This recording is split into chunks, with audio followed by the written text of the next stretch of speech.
Do you know that feeling when a new track gets released and you're just blown away?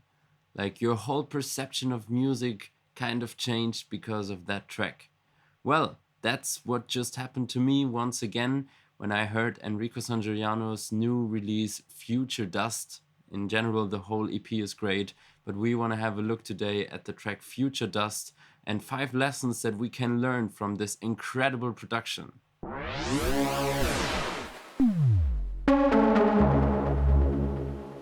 We don't have to go too far in the track to find the first lesson already, which is the devil is in the details. Enrico is so good at having those kind of minimalistic arrangements and track arrangements, but still having so much detail in everything. Like, for example, how the kick and bass start in the track, right? If you have a listen, you will notice that the kick somehow is a little filtered and something, and also like feels like it's in a room in a dimension or so. And then it feels like the transient comes on top when the bottom end comes to as well, right? So we want to have a look how he's doing that. And I've rebuilt this a little, so it kind of sounds like this.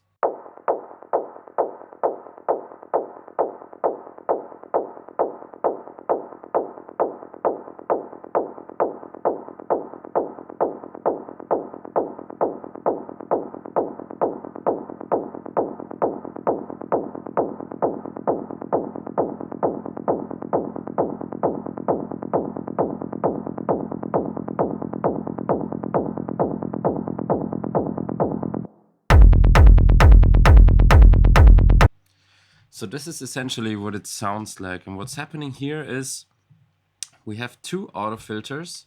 And if we have a look at them, right, we can see that this one is not moving at this point, but this one is, right? So we're taking away a lot of the low frequencies and then we slowly bring them back in, as we see here. The slope going down, right? And then there's a reverb. It's only set to 22% and it's a very short one, not too big in size, but still important to give the kick drum this roomy feeling that he uses, right? And then we're taking away a little bit of the transient with a negative envelope. That's also very important. So every hit loses even more high frequencies on the transient. So it sounds like the transient is almost gone. And then when you get it back, there's a lot of power because you get both the low end and the transient at the same time coming in. So for the next one, we don't even need Ableton, right? The next lesson is just simply that unexpected changes are what make music great. And if you think about that, if you have a listen to Future Dust, I sadly cannot play it for you in this video, so you have to go and check yourself. There is, for example, the situation right after the drop. So we have only the kick and bass, right, going without any melodies, without any percussions. And then there will be a little switch which introduces a lot of the percussions at the same time. And the way this switch works is what I mean when I say unexpected changes are what make music great. Because you cannot really get what's happening there. You really have to listen like twice or even 3 times to understand at which points in the arrangement he uses which sounds to kind of make this incredible transition. So another good example of this unexpected changing is the bass line, because the bass line is, we're gonna talk about it in this video. It's incredible. It's just a simple Psy-like bass line, right? But it works perfectly, it's mixed perfectly. And the thing with it is it's stable, right? It stays on the same note and that's what it should do. It should run stable. And there's just some few moments in the track, like 2 or 3, I believe, where the bass line suddenly out of nowhere just shifts down 2 notes and goes with the actual kind of lead drone that does the same shift. It doesn't do it all the time, only 2 or 3 times in the song. You have to check for yourself. Have a good listen to the bass line. That's also like a little exercise, right? Have a listen to the bass line and find the spots where it shifts down only for like 2 kicks and then goes back up. So one thing that Future does definitely proves as well is that the Psy basslines are very much alive. So no matter if they sound like this, or maybe like this, you could even go like, I mean, you could go totally crazy.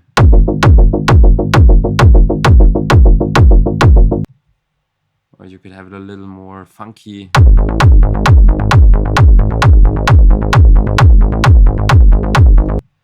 It doesn't matter, whatever it is, those bass lines are just a thing that really works right now, and the track shows how to utilize it. I mean, the drop basically just revolves around the bass line, and how he mixed it with the kick drum sounds so perfectly clean that there's not much else necessary. Like, it just stands for itself, right? And this is something he shows us very well.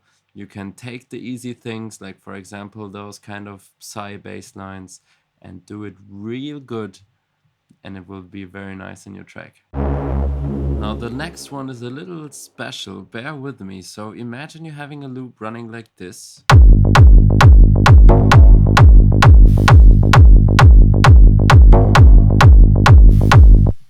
And you would want more to happen in this kind of call and response scheme, right? A lot of people would start and add more sounds to it, right? You would add another step somewhere. Like if we have a look, we could maybe, for example, let me fold this, place one in here, right? This would be a good spot, or maybe up here.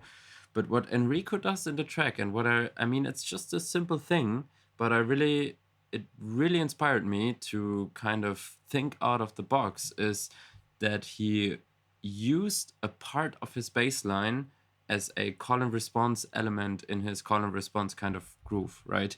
Because what he does is, instead of putting a step here, right, he just goes to his bass line and he will be like, okay, let's take this one and put it one octave up.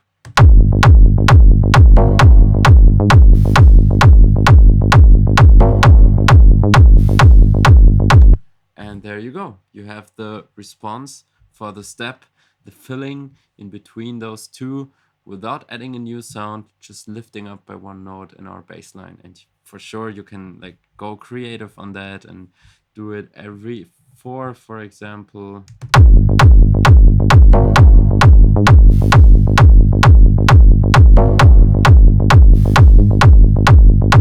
And maybe like this in the end, right? There's endless possibilities to kind of use the things in different ways, right? You have a bass line, but you can still use it for call and response. You have a lead melody, maybe you can still use it for rhythm, right? Just think outside of the box. This is something what Enrico definitely teaches us with his new track. And last but not least, let's talk about the arrangement. We don't need Ableton for that, it's just you and me. And let's figure out how Enrico Sangiuliano makes it possible to have such a long arrangement nowadays, where tracks actually tend to get much shorter for various reasons, right? So some years ago, it was pretty common that techno would be like 7 or 8 minutes long.